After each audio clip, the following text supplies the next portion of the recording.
This vlog is for adults living in rural or remote communities who are worried about heart disease and have access to smartphones or smartwatches, but limited access to cardiologists and advanced cardiac testing. We will look at whether simple heart signals recorded from ECG devices can be analyzed by artificial intelligence to flag serious myocardial conditions earlier. In the next few minutes, I will share what current research tells us about how well this works and what still needs to happen before it can be used safely in everyday care. So imagine this. You're in a remote village and suddenly one of your friends feels a ton of chest pain. You rush them over to the community nurse, but there's no clinic, hospital, or a cardiologist with an electrocardiogram machine for hundreds of kilometers. All they have is a simple handheld device, or maybe even a smartwatch. Could artificial intelligence be the bridge between your friend and that hospital? Before you dismiss the whole thing off as science fiction, here's the thing. Maybe fiction isn't so far off. Heart disease kills more people worldwide than any other known disease. In 2021, it was found to be the leading cause of death even ahead of COVID-19. And every day, people die from heart conditions that could have been caught earlier. Traditionally, diagnosis works like this. You go to a hospital, a technician hooks you up to 12 electrodes, and each one of those electrodes records your heart's electrical activity from different angles, like cameras capturing multiple views. Then a cardiologist comes along to interpret the graphs. It's accurate, but slow, expensive, and needs specialized equipment. But what if we don't need all 12? What if just one is enough? Single-lead ECGs aren't new. Smartwatches can already do this. They're portable, affordable, and even teenagers have them. But the problem is that one lead gives way less information. It's like trying to watch TV from a corner instead of straight on. You'll still see it, but maybe not well enough for subtitles. So can AI fill in the missing pieces? Can machine learning detect patterns in a single-lead ECG in a way that humans can't? And most importantly, is this tech ready for the real world? To find out, I conducted a scoping review, essentially mapping out everything scientists have already learned about this topic. So I searched 3 major medical databases: Medline, Embase, and Scopus. For any studies published since 2022, when research in this area really spiked after the rise of ChatGPT.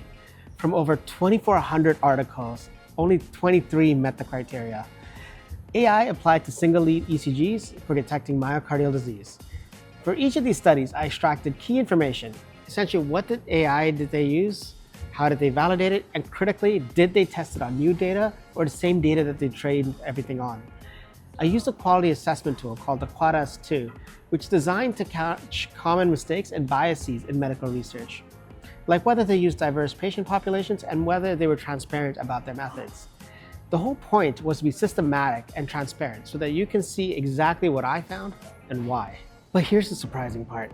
In labs, the accuracy was almost perfect, up to 99%, but 72% of the studies tested on the same data that they trained on.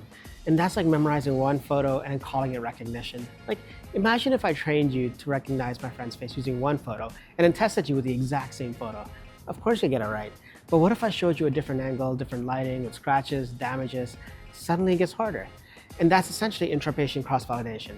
Testing on data that you've already seen, which is not a fair representation of real-world diagnostics. When tested on new patients, accuracy dropped to about 89%, which is still good, but for life or death decisions, that 10% gap matters.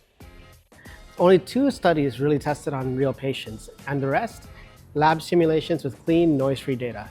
But the good news is that several studies show that these algorithms actually can run on tiny processors, even at about 5 megabytes, which allows them to fit into most modern smart devices. But most studies still tested in perfect conditions.